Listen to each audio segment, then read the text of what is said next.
चट्टान किसे कहते हैं? इस प्रश्न के 4 ऑप्शन आपके सामने हैं। इस प्रश्न को आप देख के समझ गए होंगे कि आज की जो वीडियो है वो चट्टान के टॉपिक से है। चट्टान, रॉक्स या सैल जिसे हम कहते हैं। तो आपकी जो आने वाली परीक्षा है, टेट, सीटेट, इन परीक्षा में चट्टान के टॉपिक से कम एक प्रश्न अवश्य आता है। और आज का वीडियो हम कुछ इस तरह बनाए हैं कि आपका चट्टान का टॉपिक भी पूरी अच्छी तरह से क्लियर हो जाएगा और चट्टान से जितने प्रश्न बनते हैं उनका हम रिवीजन भी करा देंगे। यानी कि रिवीजन और टॉपिक क्लियर ये दोनों ही एक ही वीडियो में हो जाएगा। तो चलिए शुरू करते हैं। पहला प्रश्न है, चट्टान किसे कहते हैं? तो पृथ्वी सतह का वह ठोस भाग जो एक या एक से अधिक खनिजों से मिलकर बना होता है उसे हम चट्टान कहते हैं।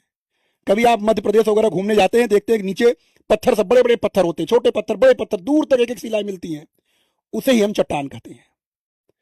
ठीक है, तो इस प्रश्न में चट्टान का उत्तर क्या हुआ? पृथ्वी की ऊपरी परत का ठोस भाग। पृथ्वी की ऊपरी परत का ठोस भाग चट्टान होता है। इसी तरह से आप हमारे साथ लिखते रहिए और अपने उत्तर को कमेंट में भी आप लिख सकते हैं। चलिए आगे बढ़ते हैं। चट्टानों का अध्ययन किस विज्ञान के अंतर्गत किया जाता है? यानी हम चट्टान के विषय में जो अध्ययन करते हैं वो निम्न में से किसमें करते हैं? वो भूगोल के अंतर्गत करते हैं।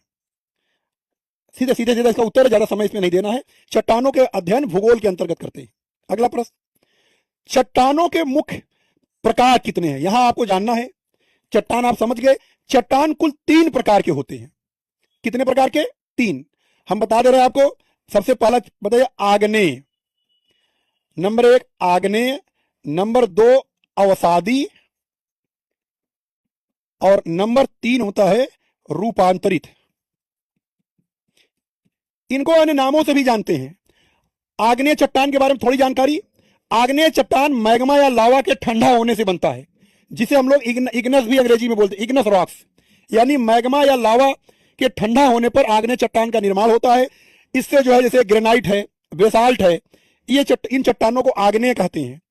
और अवसादी चट्टान, जिसे अंग्रेजी में हम लोग सेडिमेंट्री रॉक्स भी बोलते हैं। अवसादी चट्टान यानी अवसादों के जमा होने से, नाम से ही अर्थ क्लियर है, अवसादों के जमा होने से अवसादी चट्टान। और इसका जो उदाहरण है, बलुआ पत्थर है, चूना पत्थर है, कोयला है, पेट्रोलियम है, ये सभी अवसादी शैल के उदाहरण हैं।